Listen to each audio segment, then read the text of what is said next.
Paul, enraged, unleashed flames from his hands, targeting Theo. Theo, quick on his feet, used his barrier to protect himself and Mabel. Theo, realizing that if he let this drag out, other alchemists would come, decided to make a run for it. He flew faster, leaving Paul and Alan behind. As he flew, he noticed that they were trying to follow him. He smirked, knowing that they wouldn't be able to catch him with that speed. As they continued to pursue him, Theo noticed fog ahead. He realized that going through the fog would make it easy to get them off his tail. Alan, desperate to stop Theo, shouted at him to stop. He warned him that if he didn't stop right now, he would be a target of the Exian sect. He said that if that happened, no matter where he hid in the Day One Nation, they would find him.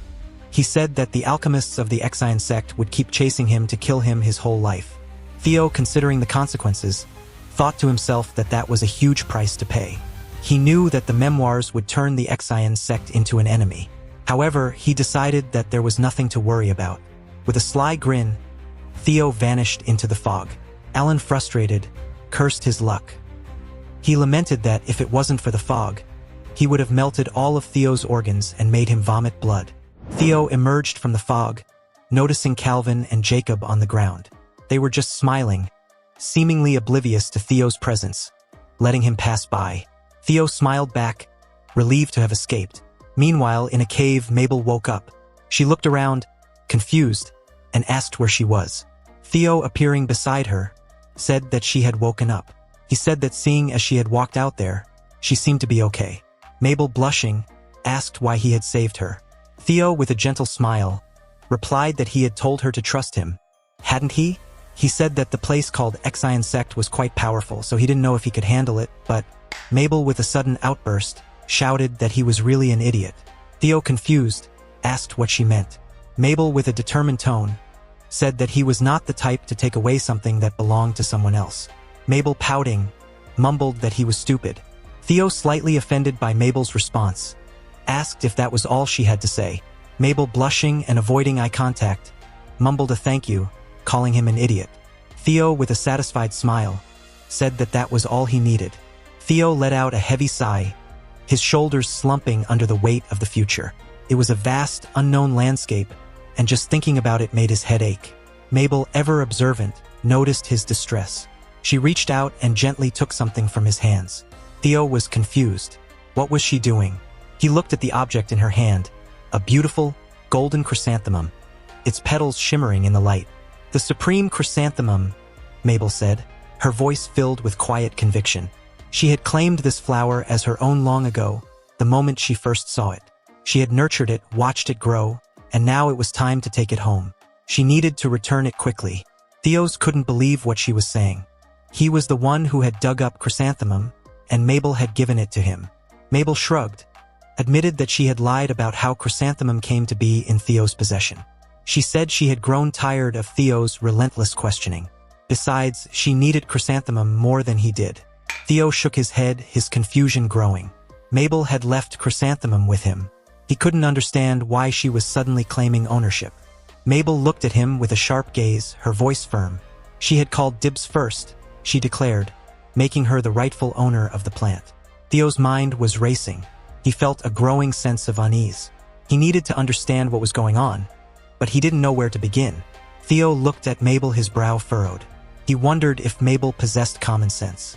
Mabel, confused, asked how he could even think such a thing. She was the owner, so obviously the plant was hers. Theo, still questioning, asked if she had planted the seed herself. Mabel, taken aback, admitted that she hadn't. She had found the seed by chance and simply took care of it. Theo chuckled, pointing out that Mabel had simply taken care of the plant, not actually grown it from seed. He emphasized that she couldn't just claim it because of that. He offered her a choice. Either make a deal or take it by force. He then noticed her clothes, asking if they were made from the web of the golden web spider. Mabel, surprised that he knew, confirmed it. Theo explained that the clothes and the spider web were the same color, and he realized this when the clothes remained unharmed by the flames. Theo, feeling confident in his knowledge, proposed a deal.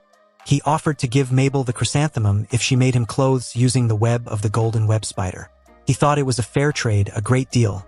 Mabel, her eyes sparkling with excitement, readily agreed. She thought it was a fantastic deal. However, she then shifted her tone. a hint of seriousness in her voice. She implied that while getting the supreme chrysanthemum might be difficult, obtaining the golden spider's web was far more challenging. Theo, surprised, realized she knew just how valuable the spider's web was. Mabel, curious, asked if Theo truly needed the golden spider's web. Theo, acknowledging the danger they faced, explained that he thought it would be helpful to wear the web under his clothes for extra protection. Mabel, considering this, realized that extracting the web from just 2 spiders would take a long time. She then had an idea. She suggested that Theo come to her home, where there were many golden spiders. She could easily make the clothes there. Theo, surprised by the suggestion, pondered the idea of going to Mabel's house. Theo, eager to get to Mabel's house, agreed to leave immediately. Mabel, relieved, admitted she was worried about going back alone. She hadn't fully recovered from her injuries. She then asked Theo to come a little closer, requesting to hold his hands. Theo, surprised by the sudden request, questioned why. Mabel, with a playful tone, explained it was a way to make a promise. She instructed him to hold out his hands in a specific way. Theo, unsure but willing to comply, followed her instructions. Mabel, pleased, exclaimed in delight. Mabel, with a knowing smile, explained that the palms of an alchemist were their weakness. She demonstrated a specific hand position, explaining that it made it difficult to attack them. She then added that placing their hands together like that symbolized trust. She declared that she trusted Theo, asking if he trusted her. Theo, without hesitation, confirmed that he did trust her. Mabel, beaming with a yay, declared that they now fully trusted each other. Theo, sensing danger, suggested they circle around again. Mabel, growing impatient, reminded him that this was their 5th time circling. Theo, serious, explained that there were too many alchemists in the area. Mabel, curious, asked how many. Theo, grimly, revealed that there were at least 50, some of them even Breath of the Sun alchemists, a powerful and rare group. Mabel, shocked, couldn't believe it, thinking he was joking. Theo, wanting to prove his point, challenged Mabel to see for herself. He assured her he wouldn't stop her. Mabel, remembering their promise of trust, declined. She reminded him that they had agreed to trust each other. Theo, accepting her trust, asked her to show him another way to reach her house. Mabel, ready to continue their journey, agreed. Mabel, noticing Theo's calmness amidst the thick fog, asked if he was all right. Theo, confused, questioned why she asked. Mabel explained that the area they were in had the densest fog in the entire poisonous lands, a place notorious for its toxic fumes. She wondered if he wasn't affected by it. Theo, realizing her concern, explained that he had been trained from a young age to withstand poisons. His master had ensured he built up a strong tolerance. Mabel, impressed, commented that he had a good master. Theo, grateful, agreed, crediting his master for his strength. He then asked how Mabel was doing. She, used to the harsh conditions, assured him she was fine. The fog was nothing to her as she lived there. After flying for a while, Mabel, still cautious, asked Theo if he could sense any alchemists nearby. He replied that he couldn't. Mabel then instructed him to follow her closely from that point on. She also handed him a blindfold, asking him to wear it. Theo, confused, questioned why. Mabel, with concern in her voice, explained that it was for his safety. She said that if he saw the way to her house, she would be forced to lock him up there to protect him. She added that even if he managed to escape, traps would activate, and he would quickly get lost. She pleaded with him to trust her. Mabel gently blindfolded Theo. She asked if the blindfold was too tight. Theo, reassuring her, said it was fine. Mabel then instructed him to take her hand, emphasizing that he absolutely could not let go. She warned him that if he did, she wouldn't be able to help him. Theo, blindfolded, could feel they were going downwards. He wondered how much further they had to go. He could hear the sound of a boulder moving, a sound that echoed in the darkness. Mabel, finally stopping, announced they had arrived. She told Theo to wait there while she went to get her father and the others. She admitted that she wasn't sure if they would be happy to see him. Theo, confident, reassured her that he would be fine and told her to go. He then looked around, his eyes widening in surprise. He saw high-grade spirit stones just lying around, untouched. He wondered why they weren't collecting them. He realized that if sect like the Exian sect found out about this place, they would be all over it, driven by greed. Theo stood in the middle of the crowd, his eyes wide with surprise. He had never seen so many people gathered in one place.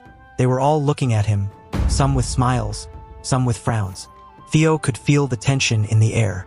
The man in the front of the crowd stepped forward. He was Mabel's father. He looked at Theo with gratitude. He had come to thank Theo for saving his daughter. Oscar, Mabel's father, stepped forward, his voice deep and strong. He expressed his gratitude to Theo, calling him a young man. Theo, still feeling overwhelmed by the crowd, simply replied that he was Theo and that he had only done what anyone else would have done. Oscar explained that while Theo was Mabel's savior, he was still an outsider. He apologized for the hostility of the crowd, explaining their situation. Theo nodded, understanding their apprehension. Oscar then offered to lead Theo to the assembly hall, where they could talk more. Theo, unsure of what to say, simply agreed. Oscar, leading Theo through the crowd, called for everyone's attention. He announced that they would begin their business, then turned to Theo. He asked if Theo was alone. Theo confirmed that he was. Oscar, his voice serious, warned Theo that lying wouldn't get him anywhere. He explained that their men were searching every inch of the surrounding area for anyone who might have been involved in Mabel's kidnapping. Theo insisted that he was telling the truth, reminding Oscar of his promise to Mabel. Oscar, intrigued by this mention of a promise. Oscar, turning to Mabel, asked her if she and Theo had made a promise. Mabel said that they had promised to trust each other. Oscar, his voice laced with disappointment, pointed out that Mabel had broken the promise she made to him. He reminded her that she had promised to stay home, but she had snuck out, causing him and everyone else great worry. He said he thought he had lost her just like he had lost Sean. He was upset that she had brought a stranger, an outsider, back with her. Mabel, realizing the gravity of her actions, apologized for causing such a commotion. She promised her father that she would never do anything so foolish again. Oscar, his anger softening, patted her head and said that he was glad she was home safe. He then praised her for covering the outsider's eyes. Oscar, regaining his composure, announced that they had strayed from the main topic. He introduced himself formally as the village chief of Mango, Oscar, also known as the two-faced monarch. He explained that he was responsible for protecting his people and that he was obligated to punish any outsiders who dared to enter their village. He then presented Theo with a difficult choice. He warned that if Theo refused, he wouldn't be let off easily. He then revealed his demand. Theo must move to Mango village. Theo, confused by the sudden turn of events, wondered what Oscar meant. He realized that he had no choice but to comply, at least for now. Theo, piecing together the puzzle, realized that Oscar was worried he would go and tell the Exian sect about Mango village. Oscar confirmed Theo's deduction. Theo, acknowledging that he was from outside the poisonous lands, expressed his gratitude for Oscar's leniency. He agreed to do as Oscar said. Oscar, relieved, thanked Theo and assured him that he would ensure Theo's comfortable integration into the village. He then turned to Mabel, asking her to explain what had happened outside, eager to understand the full story of her abduction. Mabel, looking at Theo with concern, thanked him for listening to her father. She wondered if he was truly okay with the situation. Theo, looking back at her, simply said that it couldn't be helped. Mabel, surprised, confessed that she thought Theo would try to escape. She explained that some of the townspeople were still skeptical of him. Theo, understanding their apprehension, admitted that he would be skeptical too if he were them. He was surprised that Mabel had told everyone everything, from him taking her hostage to his ties with the Exian sect. He wondered who would dare to trust him after hearing all of that. Mabel, shaking her head, corrected Theo. She called him a bit of a dunce. Theo, confused, asked her why she said that. Mabel explained that he looked suspicious from the start. She said that someone like him shouldn't hide anything from others. She explained that once someone lies and people find out, it's too late. She told him that since everyone now knows the truth, all he has to do is be truthful and earn their trust. She said that they would be skeptical at first, but once one person starts to trust him, others will follow. Theo, chuckling at Mabel's explanation, called her a smartiot, a combination of smart and idiot. Mabel, confused, questioned whether that was even a word. Theo, with a mischievous grin, confirmed that he had just made it up. He explained that she was an idiot, but sometimes she said very smart and wise things. Mabel, unsure if she should be offended or flattered, asked if that was supposed to be a compliment. Mabel, deciding to change the subject, suggested visiting Brother Gabriel, the monarch of 1,000 demons. She explained that she was going to talk to him about the supreme chrysanthemum anyway. She told Theo that she would tell him about the golden web spider's webs and its location later. She insisted that she had to hurry and visit Brother Gabriel. Theo, surprised by her sudden change of plans, suggested that she go visit the monarch of 1,000 demons while he went to find the golden web spider and pull out its web. Mabel, horrified by the idea, shouted that their babies didn't like to be treated that way. She declared that she had to keep an eye on Theo 24/7, and he had no choice but to follow her. Theo, with a mischievous grin, wondered if she shouldn't be the one following him. Mabel, trying to explain her reasoning, told Theo that the monarch of 1,000 demons was an incredible being. She explained that he was a genius who trained and raised magic beasts. She said that he had made sure that every village had at least 1 or 2 rare magic beasts, like the golden web spider. Theo, surprised, asked if every villager had at least 2 rare magic beasts. Mabel, eager to get going, urged him to hurry. She said that while the monarch was a bit reserved, he was fun to be around. Theo, still processing the information, simply agreed. In his mind, he thought about the monarch of 1,000 demons, finding the idea intriguing. He thought to himself that his master was right. The world was full of the unknown. Mabel, noticing Theo's sudden change in demeanor, laughed and told him to stop lying. Theo, confused, asked her what she was talking about. Mabel, with a knowing smile, said that he would go through what appeared to be a nightmare, but he would be okay. Theo, unsure what to make of her cryptic statement, asked what she meant by a nightmare. Theo felt a familiar feeling, one he recognized all too well. Mabel, sensing his unease, asked if he could hear the sound. Theo confirmed that he could hear it loud and clear. He recognized it as the sound of golden teeth locusts. Mabel, bewildered, asked how he knew that. Theo, with a grimace, said that he couldn't forget them, as he had been chased by them before. He thought to himself that he would soon meet whoever raised those terrifying creatures. Mabel, calling out to Brother Gabriel, announced her arrival. She explained that it was her, Mabel. Gabriel, appearing from behind, seemed surprised to see her. He reminded her that she had been grounded by the chief. As Gabriel and Theo's eyes met, Mabel interrupted, introducing Theo to Gabriel. She emphasized that Theo was the one who had saved her from the bad guys and asked Gabriel not to do anything to him. Gabriel, with a hint of amusement in his voice, pointed out that Theo had killed 20,000 of his golden teeth locusts. Theo, sensing Gabriel's skepticism, explained that the golden teeth locusts had been hostile and trying to kill him. He insisted that it was all in self-defense and that Gabriel would understand. Gabriel, with a smirk, admitted that he couldn't kill the sect bastards because of Theo. He then said that it wouldn't be a bad idea for Theo to die in their place. Theo, unfazed by Gabriel's bluntness, simply agreed. He confessed that he was curious to see how skilled Gabriel was.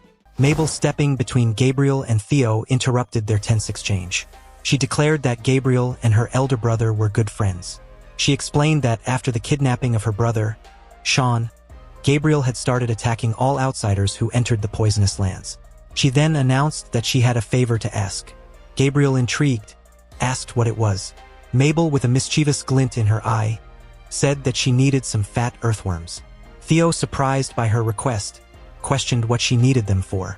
Gabriel, with a firm shake of his head, refused Mabel's request. Mabel, confused, asked why. She insisted that she only needed a few. Gabriel, with a deep sigh, explained that his babies didn't deserve the hardship. Theo, listening intently, was surprised. He thought to himself that earthworms usually died like sacrificial lambs. He wondered how they could be kept alive. Mabel, turning to Theo, asked him to pass her the supreme chrysanthemums. She then turned back to Gabriel, offering him as many golden web spider strings as he needed. She urged him to hurry. Mabel, with a sly smile, asked Gabriel if he knew what she planned to do with the supreme chrysanthemums. She explained that she would take them to his grandfather and ask him to make acid poison. She emphasized that it was very difficult to make acid poison, explaining that all the ingredients except the fat earthworms were already prepared. Gabriel, understanding her plan, instructed her to plant the supreme chrysanthemums in the land flowing with spirit energy. He then warned her to sit still and stay out of trouble.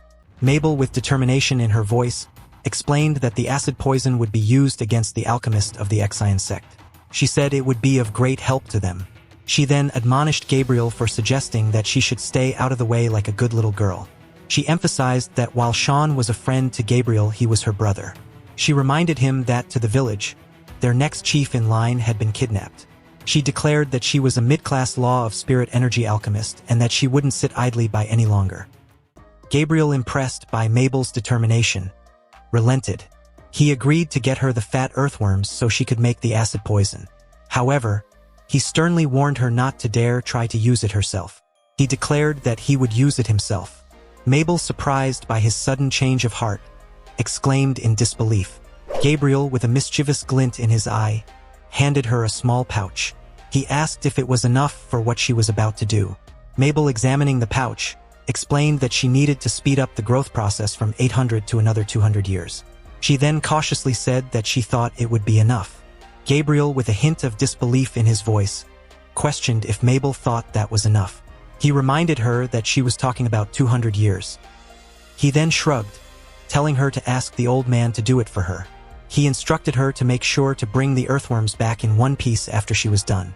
He explained that he needed to feed them and let them rest. Mabel, with a confident smile, assured him that she knew what to do and that he shouldn't worry about it. Theo, watching Mabel and Gabriel interact, commented that it was an honor to meet the monarch of 1,000 demons, who was so knowledgeable about magic beasts.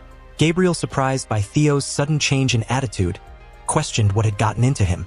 Theo, with a hearty laugh, admitted that he had been a bit rude earlier and expressed his hope that they would get along well from now on. Mabel, eager to leave, told Theo to stop bothering Gabriel and being weird. She thanked Gabriel for his help. Gabriel, with a nonchalant shrug, simply said, "Whatever." Theo, still curious about the village, asked who the monarch of 1,000 poisons was. Mabel, with a mischievous grin, replied that they were on their way to meet him right now. Theo, piecing together the information, deduced that the monarch of 1,000 poisons must be good at crafting poison. Mabel, agreeing with his assumption, corrected him, saying that he wasn't just good at crafting poison, but the best poison brewer in the world. An old man, appearing from behind a nearby tree, chuckled and greeted them, saying that they seemed like cute visitors. Theo, noticing the red banners surrounding them, asked what they were for. Mabel explained that they were a warning to not come closer, as they were entering the territory of the monarch of 1,000 poisons. She said that the place was full of poison and that if an unknown person entered without caution, they may never leave. Theo, understanding the warning, acknowledged that that's what the banners were for. However, he still felt that the place gave off bad vibes. Mabel, calling out to her grandfather, announced her arrival. She asked where he was, as he was always there. She explained that Grandpa Poison never left his territory unattended. Theo, looking in the direction Mabel was pointing, asked if her grandfather was. Mabel, realizing what Theo was about to say, interrupted him, confirming that it was indeed her grandfather. She called out to him again, announcing that it was her and that she had brought all the ingredients. Suddenly, Mabel let out a surprised and panicked shout. Grandpa, signaling to Theo to come closer, questioned Theo about how he was unaffected by the poison. Theo, confused, said that he didn't know what Grandpa was talking about. Grandpa explained that the field was filled with poisonous herbs. He said that he had blocked it off to prevent anyone from getting hurt accidentally, but that his barrier seemed to have no effect on Theo. Theo, with a mischievous grin, confirmed that it was true. He jokingly said that his hobby was enjoying a plate of poisonous herbs. Grandpa, amused by Theo's response, laughed and said that he was a jokester. He commented that Mabel had brought quite the lad. He said that he would humor Theo after he had dealt with Mabel's business. Mabel, eager for her grandfather's approval, asked what he thought of the ingredients she had gathered. Grandpa, examining them, said that they were great, but that they needed more supreme chrysanthemums. Mabel, reassured, said that he didn't have to worry about that, as he would still make the acid poison, right? Grandpa, with a twinkle in his eye, said that he would plant the supreme chrysanthemum in the field and wait for it to grow for 200 years. Mabel, surprised, asked for a moment. She then excitedly announced that she had brought fat earthworms from Brother Gabriel.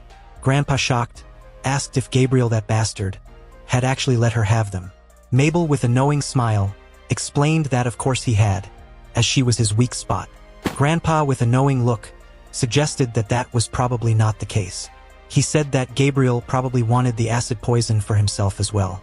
Grandpa, taking the pouch from Mabel, waved it gently, coaxing the earthworms out. He commented that they were some shy little worms. He then reached into the pouch, letting a few earthworms crawl out onto his hand. He cooed at them, saying that they were cute little worms. He wondered if it was the light that was bothering them. He then decided to put them in the ground. Theo, watching the scene unfold, thought to himself that the fat earthworms disliked light. Theo, observing the scene, noticed a white flower crystal. He recognized it as a white flower crystal, a flower that emitted replication sunlight. He knew that it was usually used to create and activate teleportation spells. He thought to himself that the village must be rich in resources to be able to spare a white flower crystal to use as a light source. Grandpa, gently placing the earthworms in the ground, urged them to go on. He said that now all they had to do was wait. He explained that he had used the most concentrated spirit energy-rich soil available. He said that Gabriel had already made them absorb spirit energy, so all they had to do was give them a little bit more. Theo, awestruck by the scene, thought to himself that he was lucky to be able to see them in action. He thought it was so cool. Grandpa, with a determined look, told the earthworms to get to work. Theo, curious, asked if he was flowing his spirit energy into them. Grandpa confirmed that he was. He explained that fat earthworms had a habit of following the presence of spirit energy. He said that he was luring them close to the supreme chrysanthemum's roots and waiting for them to take a dump near them. He emphasized that they had to be patient and that if they rushed them, things would not turn out so well. He then asked Theo if he planned to keep watching. Theo, fascinated by the process, said that yes, he was very interested in watching. Theo, mesmerized by the scene, commented that the more he watched, the more fascinating it became. He said that if he had some fat earthworms himself, he would be able to raise the effectiveness of his elixirs. He admitted that he kind of wanted to stick his head in the dirt to see what was happening underneath. He confessed that he really wanted those fat earthworms. Theo, watching the supreme chrysanthemum intently, noticed something strange. He exclaimed that the supreme chrysanthemum was growing. He pointed out that its size had gotten bigger and its color had gotten darker. He was amazed at how quickly it was growing. Grandpa, seeing that the process was complete, gathered the earthworms and put them back in the pouch. He commented on how easy and simple it was. He then said that Gabriel had his work cut out for him, as he would have to take good care of those babies. Mabel, eager to see the results, asked if it was finally ready. Grandpa confirmed that it was.